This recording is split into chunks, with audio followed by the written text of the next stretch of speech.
Graduate students are a very important part of this campus. One of the parts of Vision 2020 is a growing graduate program, and a program that doesn't just, a university that doesn't just focus on graduates, or on undergrads all the time. As Student Service Advisory Board, as a member, I think it was one of my best opportunities to understand where Graduate Student Council came from, and where, I'm sorry, let's start all over.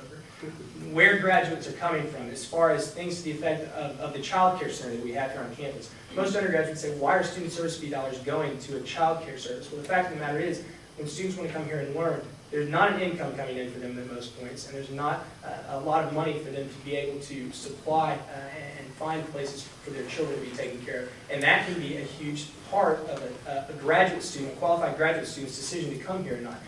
So it's making sure that I do remain connected to that, because through Student Service Advisory Board, I got a much better insight of our graduate student population and seeing where they're from, what they're about, and what exactly needs to be done to maintain that we have a growing graduate student population here at Texas A&M, because I think it's vital to our success in the future. The president has a very interesting experience, especially considering that most student body presidents, are all to my knowledge, have been undergraduates serving.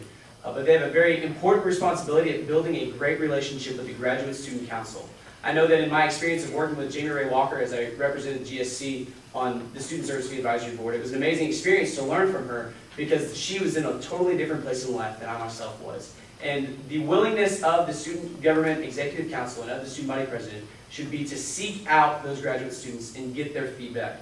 In my conversations this year, I got to serve on the Student Government's Executive Council alongside two graduate students, Trooper Kruger and Katie Lane. And both brought a great alternative perspective and brought a diversity of thought that's vital to benefiting our ability to serve the students. Along with that, these applications need to get out to graduate students, and not just domestic graduate students, but international graduate students. In my relationship with Yin Zhang, the president of the Chinese Students and Scholars Association, she is thrilled by the opportunity of getting them plugged into here. And it's hard. It's hard for a graduate student to juggle that when they have so many more time commitments and a very different variety of time commitments than an undergrad. But there needs to be representation on the Executive Council, and relationships must be formed where graduate student opinion is sought out and found and heard. A large portion of them are international students.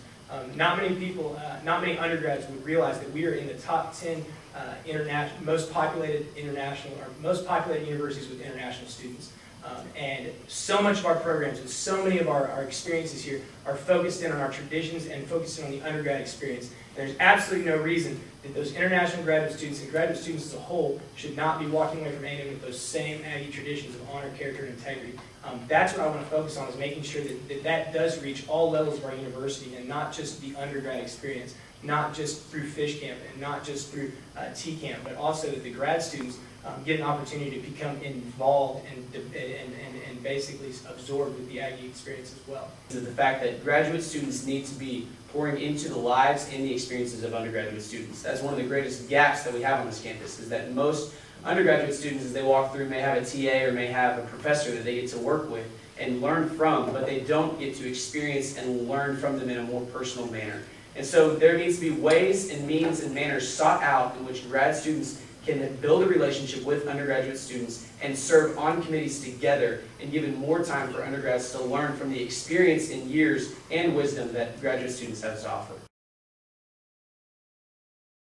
Yes, I would certainly consider working with the battalion to do that. In fact, this year, serving as student co-advocate for communication within the Student Government Executive Council, I got to work with my partner, Trooper Kruger, and got to work on building a stronger relationship between student government and the battalion, and getting student government issues that they are dealing with connected to the battalion, so that student opinion and feedback can be brought in, and that student government events could be advertised on a broader scale through the help of the battalion. The relationships that were begun to be formed this year were great, but there's a lot of potential and need to continue on further in the relationship between student government and the BAT. They have a very interesting and wonderful responsibility on this campus of being an independent student newspaper that is here to report news and to report what's going on from a perspective that's outside the realms of student government. But that doesn't mean that some co-programming could take place where student opinion, when needing to be heard on things like differential tuition or basketball ticket pool policy, which have both been touched on in the past, could be sought out through a monthly use of the battalion. It's a great opportunity for us to do exactly what so many students complain about, is that what is our student government doing? And in actuality, our student government is always staying busy and is always doing something. It's just a lack of communication to the students, and I think that's a perfect avenue as an SGA page. Another idea that I've thrown around that I believe would be a great opportunity is simply an open forum once a week, a set time where the student body president is available to you every single day, or not every single day, but every single week, a spot and a time, whether it's in the MSC or in a room, or even in a restaurant here on campus, where you know you can come in a relaxed atmosphere and talk to the student body president, get updates and communicate your problems to him, and vice versa. It needs to go beyond just email and phone calls and an open door, because cold can be intimidating to a lot of people. It needs to be reaching out to the student body, letting them know what we're doing, and on the other side, letting letting them know what we're doing, or them letting us know what we want, what they want. The original question goes with the relationship with the battalion and forming the possible potential monthly page for student government. I think student government needs to be very careful in that relationship with the battalion and not stepping on any toes or getting in the way of. Student government should exercise no power over the battalion, but instead they should seek to work with them and see the availability of it. That's as much the battalion's choice as it is the student body president's, if not more the battalion's choice than it would be the student body president's. So there needs to be a manner of respect that goes on throughout that. And I think that the fact of the matter that if the battalion is willing to offer us a page to write down what we've been doing, it's not a page to sway opinions, it's not a page to do this or do that. It is an avenue for us to express what we're doing, simply almost like a mail call as a way for students independently to express their views through the battalion. Likewise, a page in the battalion would not in any way, shape, or form be affecting what the battalion wants to do with everything else in their newspaper, but a simple section that informs the student body on what is going on in SG, I think would be a great idea. I think that one of the main questions that students do need to ask themselves when it's time to vote on Wednesday and Thursday, or I guess tomorrow and Thursday, is who do you want to orientate a new president of Texas A&M?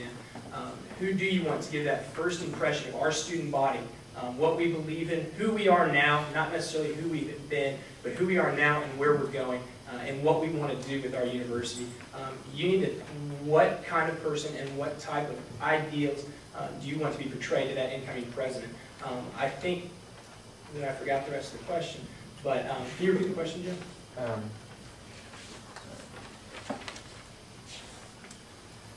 How will you welcome and orient a new president of Texas A&M, and how will you ensure that the idea of shared governance is continued? I think the way you ensure the idea of shared governance is trust. You build a relationship.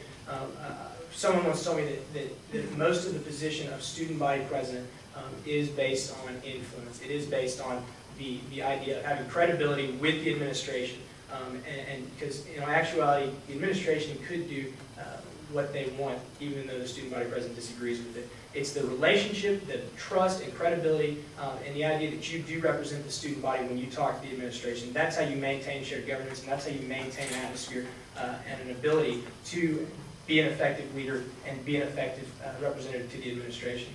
With building or orientating the new president to the wonderful and unique culture of Texas A&M University.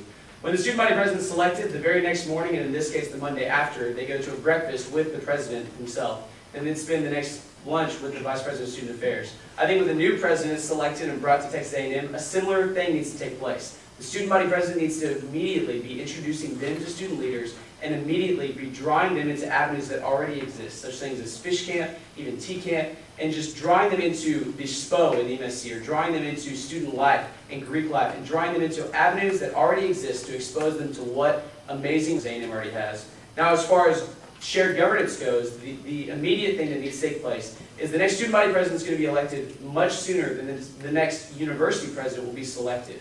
So the student body president needs to go into that office and immediately be forming relationships with the administrators at A&M and utilizing the shared governance that already takes place, so that when the new president arrives, those relationships and the already existing connection between SGA and the administration can help draw the president in and already have a substantial foundation that's built in shared governance.